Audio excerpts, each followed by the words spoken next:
جذبہ تو ایک ہی تھا اور اس وقت جذبے بہت سچے تھے اور اس وقت لوگوں کو اس کی انڈرسٹینڈنگ بھی تھی اور لوگ یہ سمجھتے تھے کہ ہمیں اپنے نظریات کے تحفظ کے لیے، اپنے دین کے تحفظ کے لیے، اپنی نسلوں کے تحفظ کے لیے بہرحال ایک علاقہ چاہیے، اور ان کے لیے اس علاقے میں وہ سب کچھ کرنا ناممکن بنا دیا گیا تھا، جس کی وجہ سے اپنے نئے وطن کی ضرورت پیش آئی اور ہجرتیں ہوئیں۔ اس ہجرت کے لیے جب میں سوچتی ہوں کہ خواتین کی کیا قربانیاں تھیں، میں یہ کہتی ہوں خواتین اور مردوں کو آپ الگ کیسے کر سکتے ہیں؟ نہیں کر سکتے۔ آپ یہ کہیے کہ اس قوم کی کتنی قربانیاں تھیں، اس میں مرد، عورتیں، بچے، بزرگ بھی اور ہر عمر کے افراد شامل تھے۔ اور اگر آپ یہ دیکھیں کہ یعنی مردوں کا کام ہم دیکھیں تو مرد اگر باہر نکل کے مظاہروں میں شریک ہو رہے تھے، ریلیاں اور اسی طرح سے پروپیگیشن کر رہے تھے اپنے نئے وطن کے لیے اور اپنی آئیڈیالوجی کے لیے، تو خواتین کسی طرح پیچھے نہیں تھیں۔ گھر کا محاذ خواتین نے سنبھال رکھا تھا، لیکن وہ صرف گھر پہ نہیں تھی،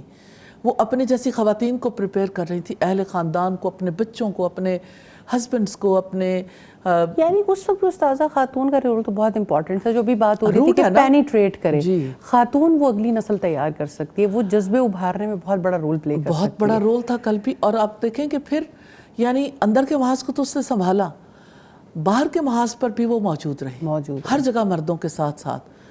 کہ وہ اس کے لیے سچی تھی، اور ان خواتین نے آگے بڑھ کے مردوں کو بھی حوصلہ دیا، مردوں کے لیے بھی اس کام کو لے کے آگے بڑھنا آسان ہو گیا الحمدللہ۔ تو ایک یعنی مجھے ایسا فیل ہوتا ہے کہ خواتین کے پاس وقت بھی ہوتا ہے، اور خواتین جو ہیں وہ جزویات تک میں جا کے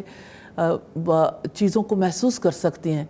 تو پروپیگیشن میں جو رول پلے کیا خواتین نے اس کو فراموش نہیں کیا جا سکتا، اس کے اوپر ریسرچز ضرور ہونی چاہیے کہ گھر گھر میں کس طرح سے لوگ اس چیز کے لیے جم گئے تھے، اس میں خواتین کا رول بہت نمایاں۔ اور دوسری بات یہ ہے کہ کچھ خاص خواتین تحریک پاکستان کے حوالے سے جنہوں نے بہت اہم رول پلے کیا، ان میں جیسے فاطمہ جناح اور اسی طرح سے رانا لیاقت علی خان،